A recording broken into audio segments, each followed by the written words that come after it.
Hi hello friends வணக்கம். Welcome to TN for tech Tamil channel. Reserve Bank of India தங்க நகை கடன்களுக்கான 9 புதிய விதிமுறைகளை அறிமுகப்படுத்தியிருக்கிறாங்க. அது என்னங்கிறத பற்றி தான் இன்றைக்கி இந்த வீடியோவில் பார்க்க போகிறோம். வீடியோவை ஸ்கிப் பண்ணாமல் பாருங்கள். வீடியோக்குள்ளே போகிறதுக்கு முன்னால் நம்ம சேனலை இன்னும் சப்ஸ்கிரைப் பண்ணலை அப்படின்னா உடனே சப்ஸ்கிரைப் பண்ணுங்கள். கூடவே மறக்காமல் பெல் ஐக்கானை கிளிக் பண்ணி ஆல்ங்கிறத செலக்ட் பண்ணிங்க அப்படின்னா நம்ம சேனலில் அப்டேட் பண்ணுற யூஸ்ஃபுல்லான இன்ஃபர்மேஷன்லாம் உடனே உங்களுக்கு நோட்டிஃபிகேஷனாக வரும். வாங்க வீடியோக்குள்ளே போகலாம். ரிசர்வ் பேங்க் ஆஃப் இந்தியா தங்க நகை அடமான கடன் சம்பந்தமான அறிவிப்புகளை அடிக்கடி வெளியிட்டிருக்கிறாங்க. அந்த வகையில் 9 விதமான புதிய விதிமுறைகளை இந்த தங்க நகை அடமான கடனுக்கு வெளியிட்டிருக்கிறாங்க. அது என்னென்னங்கிறத ஒன்று ஒன்றா பார்க்கலாம்.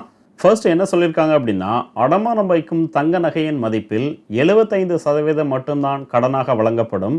உதாரணமாக 1000 ரூபாய் மதிப்புள்ள தங்க நகையை நீங்கள் அடமானம் வச்சிங்க அப்படின்னா 750 ரூபாய் மட்டும்தான் தங்க நகை கடனாக வழங்கப்படும் அப்படின்னு தெரிவிச்சிருக்கிறாங்க.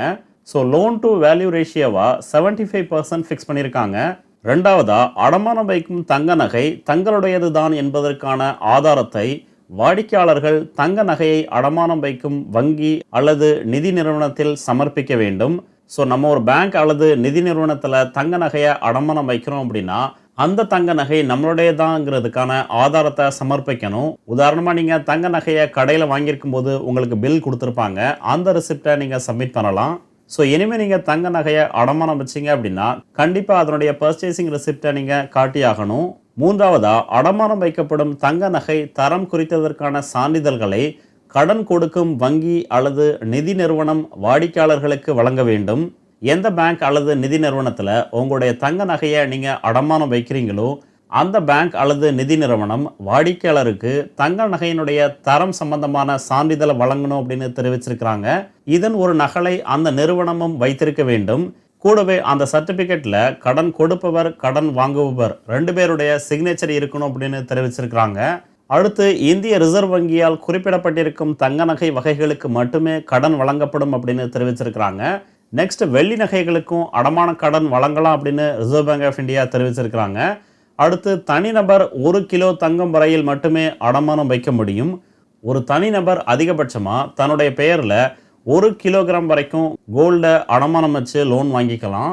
அடுத்து, அடமானமாக பெறப்படும் தங்க நகைகளுக்கு 22 கேரட் தங்கம் அடிப்படையில் தான் கடன் வழங்கப்படும்.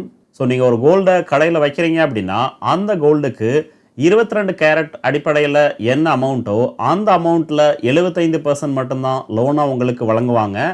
நெக்ஸ்ட், கடன் ஒப்பந்தத்தில் கடன் சம்பந்தமான அனைத்து தகவல்களும் கட்டாயம் இடம்பெற்றிருக்க வேண்டும். கோல்டு லோன் நம்ம வைக்கிறோம் அப்படின்னா கடன் ஒப்பந்த பத்திரத்தில் நம்ம சிக்னேச்சர் பண்ணணும். அந்த ஒப்பந்த பத்திரத்தில் எல்லா விதமான தகவல்களும் இடம்பெற்றிருக்கணும் அப்படின்னு தெரிவிச்சிருக்கிறாங்க. அடுத்து, தங்க நகை கடனை திருப்பி செலுத்திய 7 வேலை நாட்களில் வங்கி அல்லது நிதி நிறுவனம் அடகு வைக்கப்பட்ட நகைகளை திருப்பி தந்துவிட வேண்டும். தாமதிக்கும் ஒவ்வொரு நாட்களுக்கும் 5000 ரூபாய் வங்கி அல்லது நிதி நிறுவனம் வாடிக்கையாளர்களுக்கு செலுத்த வேண்டும் அப்படின்னு தெரிவிச்சிருக்கிறாங்க. ஸோ நீங்கள் கோல்டு லோனுடைய மொத்த அமௌண்ட்டை செட்டில்மெண்ட் பண்ணதுக்கப்புறம் அடுத்த 7 வேலை நாட்களுக்குள்ள உங்களுக்கான கோல்டை உங்களுக்கு திருப்பி தரணும். தவறும் பட்சத்தில் பேங்க் அல்லது நிதி நிறுவனம் ஒவ்வொரு நாளுக்கும் 5000 ரூபாய் வழங்கணும் அப்படின்னு தெரிவிச்சிருக்கிறாங்க. இந்த வீடியோ உங்களுக்கு பிடிச்சிருந்ததுன்னு மறக்காமல் லைக் பண்ணுங்கள், கமெண்ட் பண்ணுங்கள், உங்கள் ஃப்ரெண்ட்ஸுக்கு ஷேர் பண்ணுங்கள், சேனலை சப்ஸ்கிரைப் பண்ணுங்கள். நன்றி, வணக்கம்.